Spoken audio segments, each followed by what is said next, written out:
कौन आपण विश्वास करेंगे जड़े 15 वर्षर बालक विश्वर बड़ बड़ बोलर निद हजाई दे पारे। जो पिच्रे ऋतुराज गायकवाड़ और संजू सैमसंग भली खेला संघर्ष करुले सेठरे वैभव सूर्यवंशी वीडियो गेम भली बैटिंग कर सीएसके अहंकार भांगी देते। नमस्कार बंधुगण, आज आम कथा आईपीएल से नुआ सेंसेशन विषय में जी मात्र 15 बॉल रे 50 रन कर समस्त को चकित कर से कौन टीम इंडिया प्रस्तुत चलतु जाना। राजस्थान रॉयल और चेन्नई सुपर किंग मध्य खेला जाइथिबा मैच रे सीएसके प्रथमे बैटिंग करी बहुत कम स्कोर करथिले।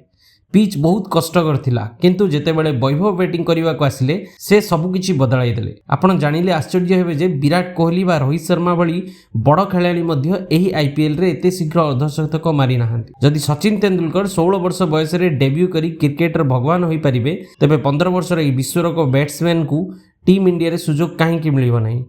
से केवल आज नुहे, गत वर्ष मध्य मोहम्मद सिराज और रशीद खान को भली बोलर को प्रहार करते। जॉस बटलर मध्य तांको खेल देखि कहिथिले कि से संपूर्ण क्लूलेस अछंती।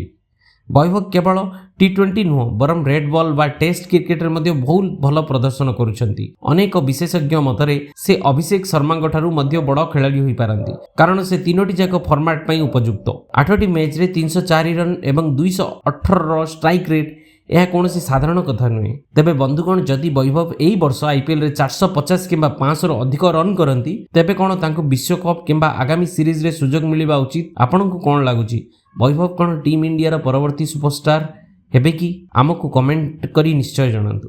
वीडियोटी भल लगे लाइक करतु एवं क्रिकेटर एमिति अपडेट पई आम चैनल को सब्सक्राइब करतु। धन्यवाद।